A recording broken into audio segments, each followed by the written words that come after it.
Mehta as well on the show. Dipan, so much to chat about with us being, very much in the thick of the earnings season. Why don't we start off by getting your take on the mixed quarter from Maruti Suzuki? They have spoken about the margins declining on high discounts, or their exports has surged, and their overall mid-compact segment has declined. How have you read into the quarterly performance? Yeah, first of all, thank you for having me on your show, and season's greetings to the entire team at ET Now and all your viewers. It's been a great Diwali year so far. I know that there's been a correction, but from point to point, it's done really well for everybody in the stock market. Coming specifically to Maruti, I think this was to be expected, and we are seeing a softer cyclical slowdown in automobile sales.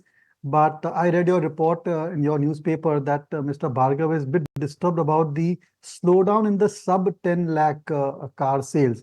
And I think that we need to just explore and track a little closely, because if that is the situation, then certainly the medium-term prospects of auto sector may get even more negative in that sense.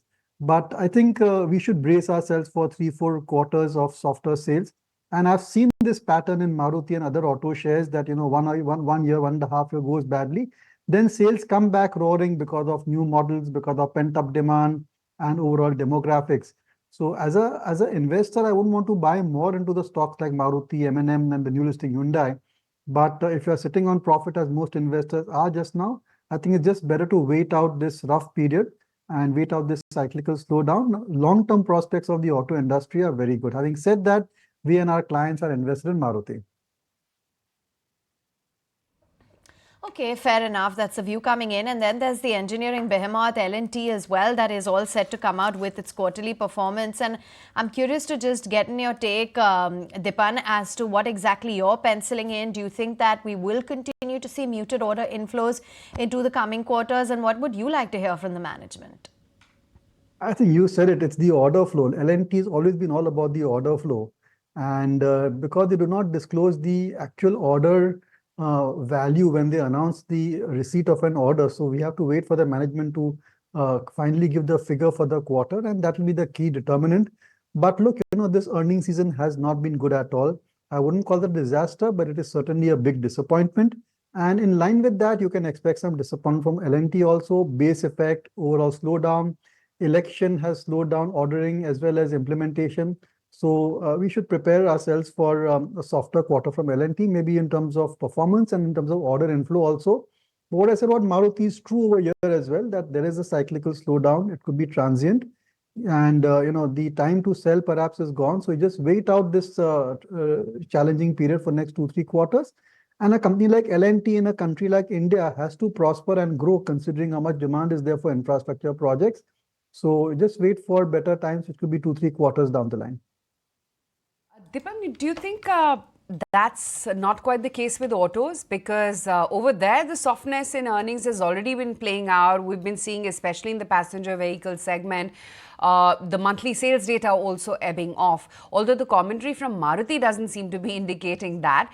But that said, do you think much of the damage is behind us? Or do you sense that autos as a sector is going to languish for some more time?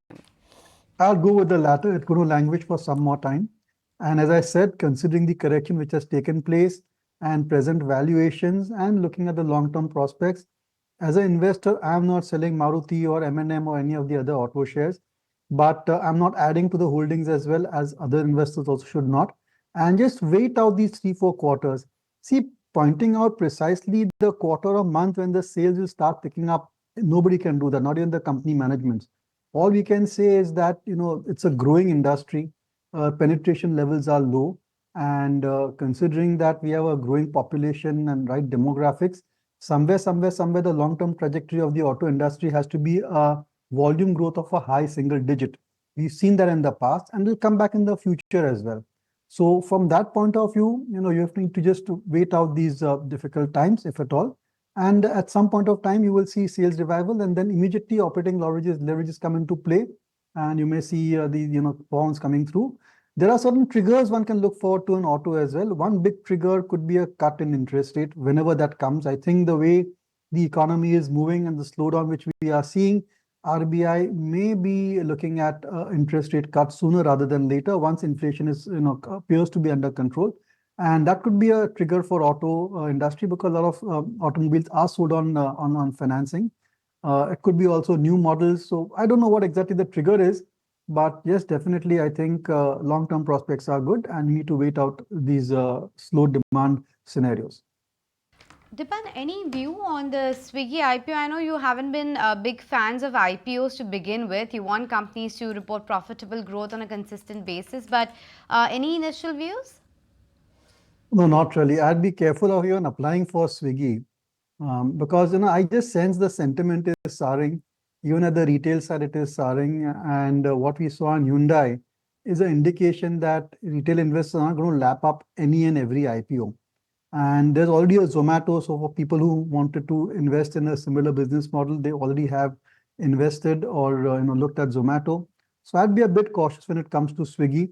Vari Energy was a different ballgame altogether. It was one of its kind listing of such a large company, which is into solar equipment in a sector which is growing phenomenally. So it's like a company in the right place at the right time. But Swiggy and other IPOs, I think one should be a bit careful.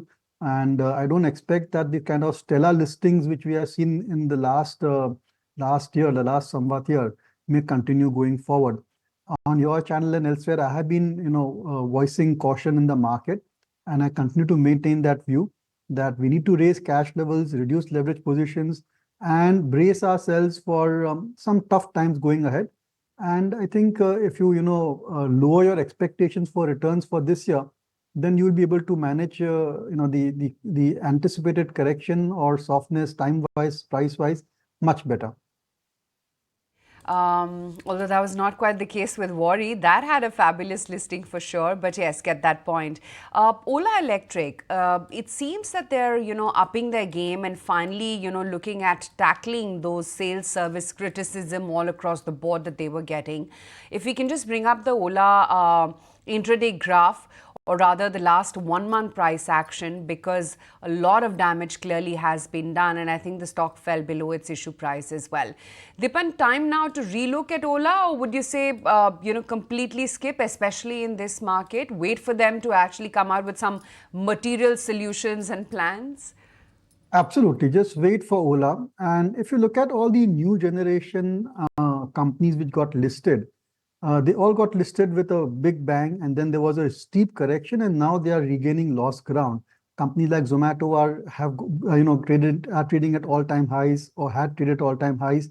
Same with Policy Bazaar. So what investors need to look for is that point of time when the management convinces them that, look, in this particular quarter or this particular year, we're going to turn the corner and start reporting solid profits.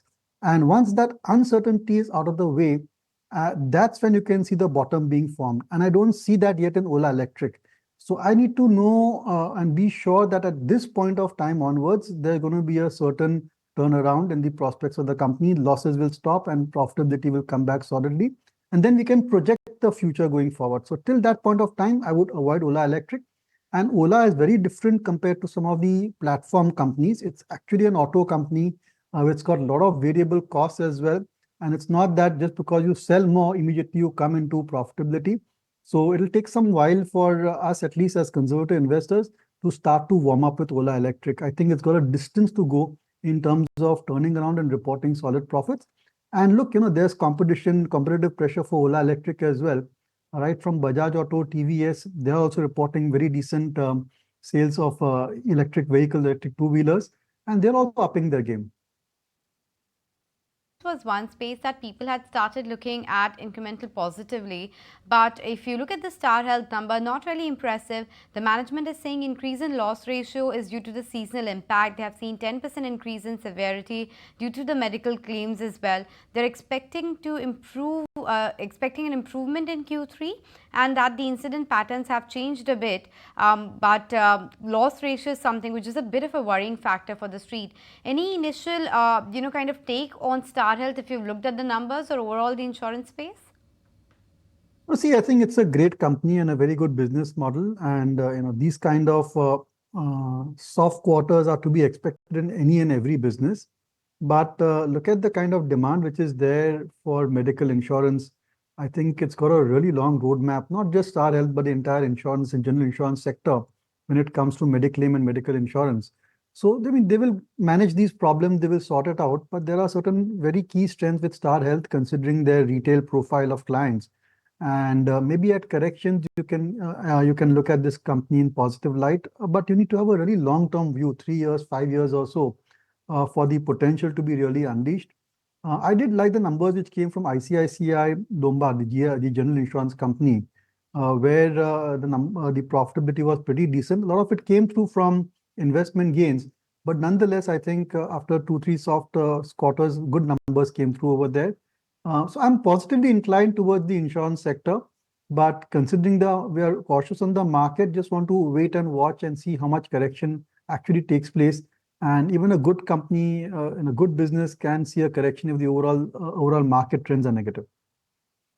Dipan, we had Kunal break it down for us in terms of what the charts are indicating for the Nifty Bank. And yes, we did see that up move come in. But what is your outlook if we're purely to look at fundamentals? When it comes to banks, where is it that your preference lies? Yeah, I've been really disappointed with the bank results. And I'm scratching my head that, whether we should really get underweight or nil weight banks. I'm not able to get an answer to that. There's just too much competition, and these NPA bogey is just, raising its head again. At the same time, costs are going up for the banks, and the kind of easy run which they had in terms of growing customers and increasing the personal loans, improving their yields. I think a lot of those fundamental things are changing. The question I'm asking is, are there structural changes within the banking industry where they get into a low growth, low profit zone? I'm not getting answers to that.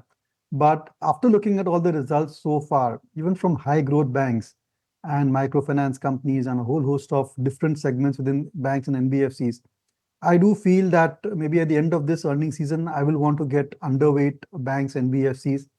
And I know that there's been steep correction across the board in all these banks and NBFCs, but an opportune time when there's a slight up move, I think we should try and get underweight banks. But look, this is not a high conviction call. I'm just waiting and watching, and I'm thinking through this particular situation. And I'm not very sure of my stance on banks and NBFCs. Intuitively, I feel that we should get underweight banks, even medium to long term, and look for good quality businesses elsewhere. Okay, I just wanted your overall take then on consumption as a whole, Dipan, given what we've seen from Marico's quarterly performance, brokerages talking about how there is a silver lining. What's your outlook?